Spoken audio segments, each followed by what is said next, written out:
सदगुरु कबीर बिना कोई कहा न शब्द ठिकाने का।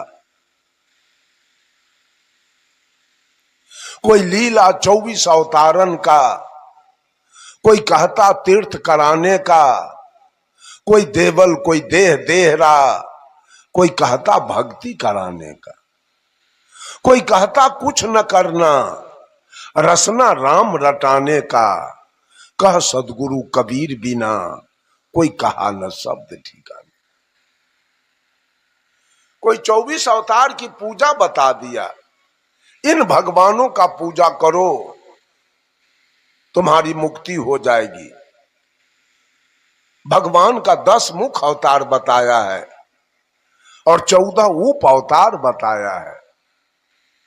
10 भगवान कैबिनेट स्तर के हैं और 14 भगवान स्टेट स्तर के हैं। जो 10 भगवान का मुख अवतार हुआ वह पहला अवतार मत्स्य अवतार है। मछली रूप में भगवान मछली रूप में आए और शंखासुर राक्षस को वध किया और वेद को प्रकाश किया। दूसरे भगवान कछुआ रूप में आए जो नरकासुर को वध किया और समुद्र मंथन के द्वारा 14 रत्न निकाला। तीसरे भगवान बराह रूप में यानी सुगर रूप में आए, हिरणाक्ष राक्षस को वध किया और विष्ठा में छिपी हुई धरती को बाहर निकाला। चौथे भगवान नरसिंह रूप में आए जो प्रहलाद को रक्षा किया, हिरण्यकश्यप का कलेजा फाड़ दिया। पांचवें भगवान 52 रूप में आए जो राजा बलि से छल किया और 3 डेग जमीन के नाम पर 1 लात में पताल को भेज दिया। छठे भगवान परशुराम रूप में आए जो 21 बार धरती को निक्षत्रिय किया, अंत में पिता के आदेश से माता का गर्दन काट लिया। 7वें भगवान राम रूप में आए जो श्वेत बांध रामेश्वर बांध कर पार उतर कर पूरे रावण के खानदान को मार के गिराया। 8वें भगवान कृष्ण रूप में आए जो 16 सहस्त्र गोपी और 8 पटरानी के साथ भोग विलास करते हुए आप ब्रह्मचारी माना गया। 9वें भगवान बौद्ध रूप में आए जो रक्तबीज दैत्य को मार के गिराया और जाति पाति का भेदभाव दूर किया। और 10वें भगवान आए नहीं, आने वाले हैं।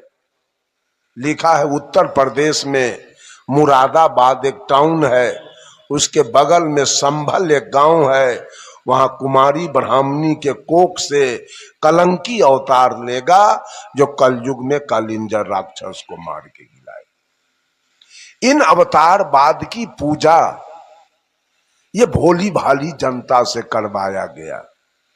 साहब कबीर कहते हैं 10 अवतार ईश्वरी माया, करता कह जिन पूजा, कहे कबीर सुनो हो संतो उपजय खपैसो दूजा। माया की पूजा, माया ने जो खेल किया, माया ने जो तांडव किया, उसकी पूजा आज मानव कर रहा है मुक्ति पाने के लिए, सुख शांति पाने के लिए। और 14 उप अवतार है। उसमें पहला अवतार मनु जी का है जो जगत की व्यवस्था करने के लिए हुआ। दूसरा अवतार नारद जी का है जो भक्ति मार्ग दिखलाने के लिए हुआ। तीसरा अवतार विष्णु संतोषी का है जो विवेक करने के लिए हुआ। चौथा अवतार हंस सनकादिक का है जो सदा 5 वर्ष के बाल्यावस्था में रहने के लिए हुआ। 5वां अवतार विश्व मोहिनी है जो दैत्यों से अमृत लेने के लिए क्षीर सागर में हुआ। 6ठा अवतार कपिल जी का है जो देवहूति और करदम ऋषि के मेल से हुआ और सांग शास्त्र बनाया। 7वां अवतार वेद व्यास का है जिन्होंने वेद को विभक्त करके 18 पुराण बनाया। 8वां अवतार दातात्रेय का है जिन्होंने 24 गुरु करके संसार को उपदेश दिया। जब तक हृदय में शांति न मिले निरंतर गुरु की खोज करनी चाहिए। 9वां अवतार राजा पृथु का है जिन्होंने पृथ्वी को गौ बना के दुहा और औषधि निकाला। 10वां अवतार है गरीब का है जो मधुकैटभ दैत्य को मार के गिराया। 11वां अवतार नारायण जी का है, जो धर्म भारजा से तप करने के लिए हुआ। 12वां अवतार सनकादिक का है, जो विचार करने के लिए हुआ। 13वां अवतार धनवंतरी का है, जो रोग नाश करने के लिए हुआ।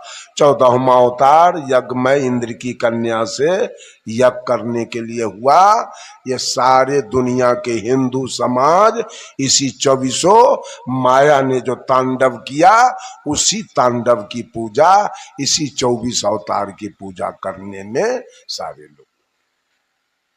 कोई लीला 24 अवतारन का, कोई कहता तीर्थ, कोई तीर्थ में गए मुक्ति पाने के लिए, कोई कहता तीर्थ कराने का, कोई देवल, कोई पीपल पूजा, कोई कहता भक्ति कराने का, कोई कहता कुछ न करना रसना राम रट का, कुछ नहीं, केवल राम के नाम का जाप करो तुम्हारी मुक्ति हो जाएगी। कोई पीर बने, फकीर बने, कोई किया मुरीद निशाने का, कोई 30 रोजा निमाज गुजारे लहूत मलकूत मुकामे का, कोई हजफ हकीकत हिकमत को, कोई कहा शब्द फरमाने का, कहा सदगुरु कबीर बिना, कोई कहा न शब्द ठिकाने का, कोई अमर औलिया पीर पैगंबर गौस कुतुब कहवाने का, कोई मलंग कोई बने कलंदर भेष किया सब खाने का, खुद खुदा के मरम न जाने पाए न नाम निशाने का, कह सदगुरु कबीर बिना, कोई कहा न शब्द ठिकाने का, कोई अर्पण कोई तर्पण पूजा संध्या पाठ कराने का, कोई गोबर सीला माटी पत्थर प्रतिमा धातु बनाने का, कोई धूप दीप ले आरती साजे घंटा शंख बजाने का, कह सदगुरु कबीर बिना, कोई कहा न शब्द ठिकाने का, कोई पीर बने फकीर नहीं, कोई नेति धोती हाथ पखारे उल्टा पवन चढ़ाने का, कोई खट चक्र को भेदे त्रिकुटी में ध्यान लगाने का, कोई अजपा कोई अनहद झिलमिल शब्द वहां नहीं जाने का, कह सदगुरु कबीर बिना, कोई कहा न शब्द ठिकाने का, कोई 7 सूरत कोई 7 कमल, कोई 7 शून्य तक जाने का, कोई रंकार ओंकार निरंजन सोहं शक्ति जमाने का, कोई क्षर कोई अक्षर कोई निअक्षर सुख मन में ध्यान लगाने का, कह सदगुरु कबीर बिना, कोई कहा न शब्द ठिकाने का। वाल्मीकि रामायण भाखा राम लखन अवतारे का, सूरदास सुख सागर उपजा करता नंद कुमारे का, कोई काली कोई दुर्गा पूजा भैंसा भेड़ कटाने का, कह सदगुरु कबीर बिना, कोई कहा न शब्द ठिकाने का। जब दिल बैठा संतोष तख्त पर मिट गया आप पाने का, आप मेट के आप हुआ तो रहा न कुछ कहाने का, यहाँ वहां मैं तय और न दूजा केवल शब्द ठहराने का, मजहब की बात कबीर बखाने हट गया मत संसारे का, कह सदगुरु कबीर बिना, कोई कहा न शब्द ठिकाने। किसने कहा कल्याण की बात, किसने कहा ठिकाने की बात, किसने कहा मुक्ति की बात, किसने कहा सुख शांति की बात। सब लोगों ने बात कही है, लेकिन सबसे ऊपर हिंदी के प्रकांड विद्वान डॉक्टर हजारी प्रसाद द्विवेदी जी ने लिखा, हाथी के पांव में सबके पांव। जैसे हाथी सड़क पर जा रहा है और हाथी के पैर का पद चिन्ह उग गया, उस पर दुनिया के किसी भी जानवर का अगर पैर रखा जाए तो हाथी के पैर से बाहर वो नहीं हो सके। इस तरह से कबीर के वाणी से, कबीर के ज्ञान से बाहर इस दुनिया के अंदर किसी का ज्ञान नहीं, किसी का विचार नहीं है। बंधुओं, आज लोग जोग कांड में लगे हैं, कुछ तो कर्म कांड में लगे हैं, कुछ तो उपासना कांड में लगे हैं। कर्म कांड ब्रह्मा का मार्ग है, उपासना कांड विष्णु का मार्ग है। और जोग कांड महादेव जी का मार्ग। सब लोग जल चढ़ाने के लिए जाते हैं भोला बाबा के बैजनाथ धाम, जोग करते हैं। जोग से मुक्ति नहीं होगी, जोग से सुख शांति नहीं होगी, जोग से मोक्ष नहीं होगा। जोग का अंतिम परिणाम होगा और इस जीव को परिणाम भोगना पड़ेगा। जोग का परिणाम क्या होगा? समाधि होगा फूल और सिद्धि होगी फल। समाधि में जाइए, कुछ तंत्र मंत्र सीख लीजिए। मदारी लोग भी देखिए खेला दिखा के अपने बाल बच्चा को पाल लेता है। उस तरह से आप भी कुछ तंत्र मंत्र जोग सिद्धि कीजिए और कहीं जाके झाड़ फूड़ ओझा वैद्य वाला काम कीजिए और पैसा कमाइए और उससे बाल बच्चे को पोसिए पालिए। मुक्ति और सुख शांति नहीं हो सकती, इससे कल्याण नहीं होगा। चौथा है ज्ञान मार्ग। सारे ऋषि महर्षि ने ज्ञान मार्ग लोगों को दिया है। ज्ञान मार्ग क्या है? मांस नहीं खाना, मछली नहीं खाना, तारी दारू नहीं पीना, गांजा भांग नहीं पीना, पराई स्त्री गमन नहीं करना, दूध में पानी नहीं मिलाना, आटा में चोकर नहीं मिलाना, घी में डलडा नहीं मिलाना, किसी को गाली नहीं देना। ये सब ज्ञान मार्ग।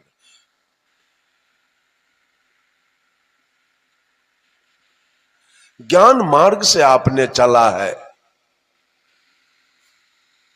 तो ज्ञान मार्ग से मुक्ति होगी।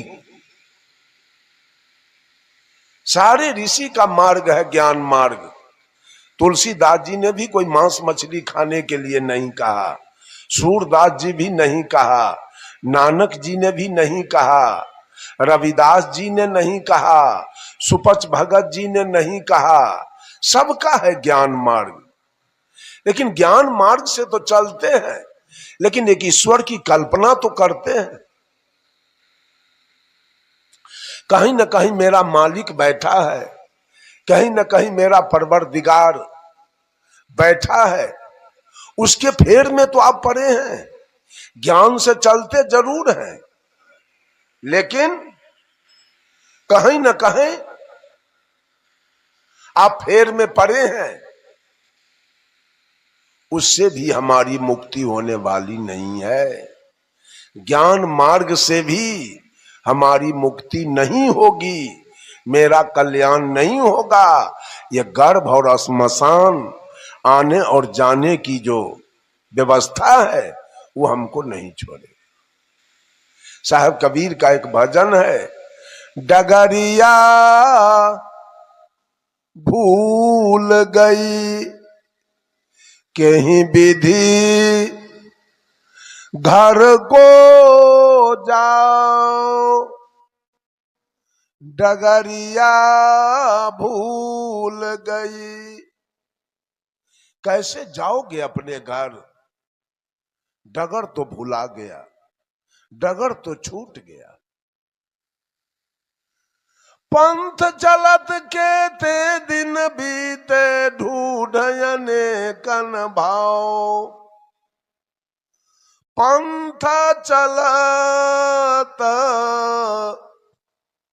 के ते दिन बीते ढूढ़ने कन भाव,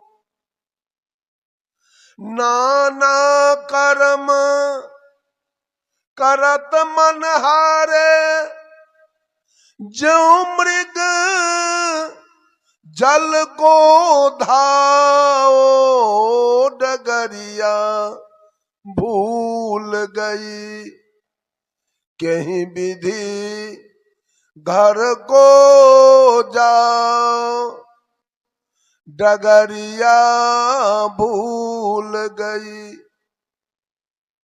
डगर क्या है हमारा? अपने घर जाने का। वो डगर भुला गया, यही पकड़ा गया कर्म का मार्ग। पकड़ाया उपासना का मार्ग, पकड़ा दिया गुरु लोगों ने योग का मार्ग। कहा पंथ चलत के ते दिन बीते, गर्भ और श्मशान ये दोनों जगह शरीर पकड़ते और छोड़ते, शरीर पकड़ते और छोड़ते, युग बीत गया, लेकिन मैं जहां से आया आज तक हमारी वापसी नहीं हुई। यही गर्भ श्मशान के चक्कर में हम आज तक लगे रह गए। शरीर बार बार पकड़ना, विभिन्न जोनी का शरीर पकड़ना और शरीर छोड़ देना, शरीर पकड़ना और शरीर छोड़ देना, यही मेरा डगर बना रहा।